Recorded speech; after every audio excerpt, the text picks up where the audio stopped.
En la historia del misterio de la encarnación, de que el Hijo Eterno del Padre se hace uno de nosotros y nace en Jesús de Nazaret, hay muchos personajes, ¿no? Por supuesto está el niño, está María, que ha recibido el anuncio y ha aceptado ser la madre del Hijo de Dios, están Isabel y Zacarías y su hijo Juan, bueno, y ahí están los reyes, los pastores, y está José. José, que es un personaje que no emite ninguna palabra, en los evangelios que se conservan nunca habla, siempre escucha, recibe, y que es alguien a quien no le preguntaron. A él le pasó algo en su vida. Él estaba comprometido, sería un joven que tenía la ilusión de formar una familia, de casarse, tener hijos, y cuando estaba preparándolo, su novia le dice, estoy embarazada. Y no sabemos cómo habrá sido aquello, tampoco sabemos cuánto María podía llegar a comprender de todo eso, ¿no? Porque obviamente comprendía lo fundamental y que era de Dios, pero explicar eso tampoco debía ser algo muy fácil. Y se lo dice a su novio, y lo que dice la escritura es que José era un hombre justo y decidió no denunciarla como era lo que era común, denunciarla para defender el propio honor, para romper un compromiso que tenían, y dice, bueno, decidió abandonarla en secreto. Bueno, más allá de todo, lo entendemos, el hombre dice, bueno, mío no es. Pero como era un hombre justo, no entendería mucho eso y decidió dejarla. Y es ahí que recibe este anuncio en un sueño. José, este niño que espera tu prometida, es hijo del Espíritu Santo, de Dios, a través del Espíritu Santo, y recíbela. Y José la recibe en su casa y sigue ese proyecto que tenían de formar una familia. Pero que no es el mismo. A partir de entonces, el proyecto fue desde tenerse que ir hasta Belén por un decreto del emperador que había que irse a censar en el lugar de origen de la familia, hasta recibir la persecución de Herodes, que quiere matar al niño, y ahí otra vez en otro sueño José dice, llévatela a Egipto, y ahí marcha la familia al exilio varios años mientras vive Herodes el Grande, luego otra vez volver a Nazaret y allí tener la tarea de educar, amar y servir a ese hijo que no era suyo, pero del cual él va a ser el padre. Enseñarle a ser persona, enseñarle a ser hombre, enseñarle a ser ser humano. María y él, entre los tres, formando esa sagrada familia. Y José digo que es un personaje muy importante porque en nuestra vida nosotros somos protagonistas de nuestra historia, ¿no? Pero nos toca ser también secundarios de las historias de otros. ¿Vieron las películas? Que siempre están protagonista, secundario. Y a veces el que es secundario nunca aparece en los primeros títulos de la película, ¿no? Ni es el que se lleva todos los elogios, excepto cuando ya por su trabajo va llamando la atención. Cuando se muere muchas veces algunos actores que nunca han sido protagonistas, los críticos de cine dicen, era un secundario de oro. Nunca fue protagonista, pero siempre que estaba en una película, la película tenía una calidad distinta. Era un gran actor, una gran actriz, pero nunca ocupó los primeros lugares.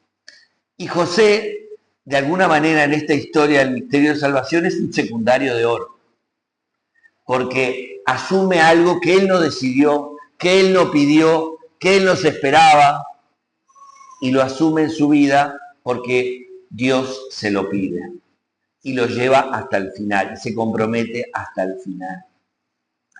Y en nuestra vida estas cosas nos pasan. Hay cosas que decidimos nosotros, que deseamos nosotros, que elegimos nosotros, y hay otras que vienen. A mí no me gusta decir que nos la manda Dios, porque Dios no creo que nos mande enfermedades, sufrimiento y todo. Lo que sí es verdad es que cuando esas cosas ocurren, por las circunstancias que sean, Dios nos pide que nos hagamos cargo de ellas.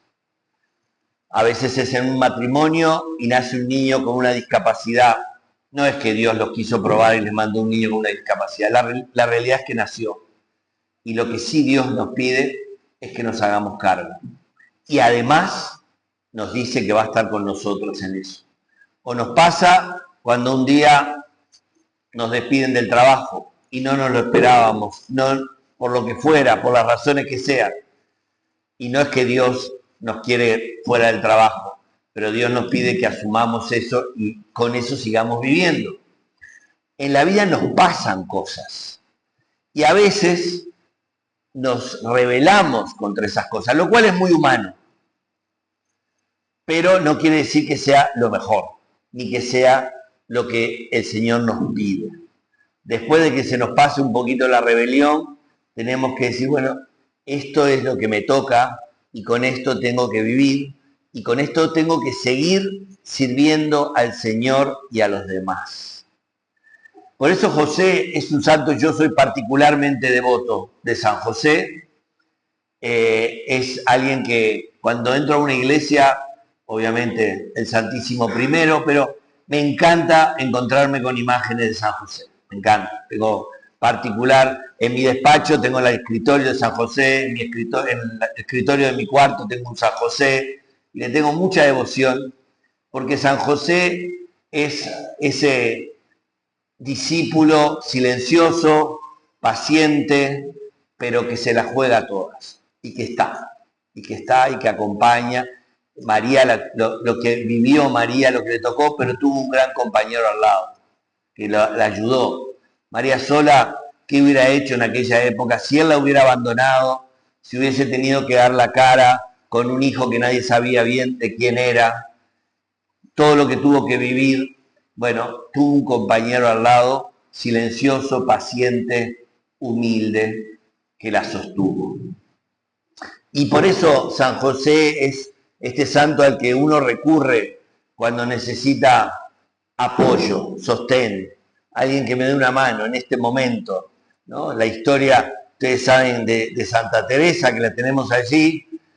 Santa Teresa, ustedes saben que ella pertenecía a un monasterio de Ávila, que era un relajo, y decidió un día irse del monasterio y fundar otro. Y ahí empezó la reforma del Carmelo. Pero años después, por estas cosas que no recuerdo, las hermanas seguro que se recuerdan mejor que yo, ella vuelve a su antiguo monasterio como superiora. Imagínense cómo la recibirían las compañeras, ¿no? Y Santa Teresa volvió con una imagen de San José.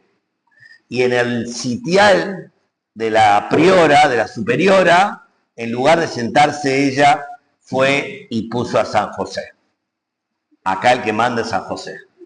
Después mandaría ella, pero bueno, les puso como ejemplo para esa vida religiosa al paciente, al humilde, al entregado, al silencioso, al comprometido de San José.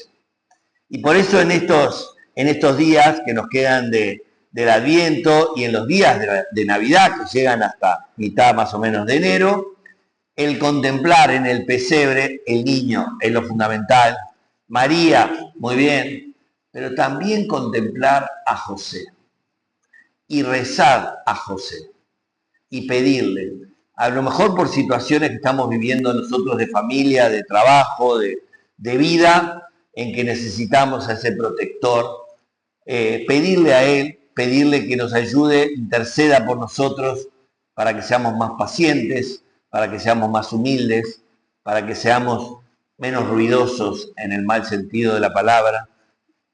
Que San José nos ayude a ser discípulos de su hijo adoptivo, de ese que él no eligió, de ese que nadie le preguntó si quería ser el padre o no, pero que él asumió en su vida porque era un hombre justo, era un hombre de Dios, era un hombre que ya vivía esa entrega a la voluntad de Dios.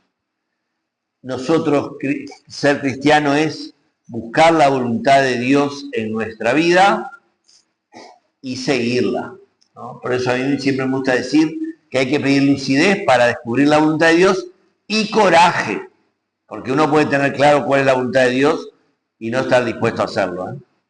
Entonces, lucidez y coraje. Bueno, pedírsela a San José que Él nos ayude a terminar estos días del Adviento y nos interceda para que tengamos la gracia de vivir el nacimiento de Jesús en nuestra vida con plenitud, con hondura y con disponibilidad. Que así sea.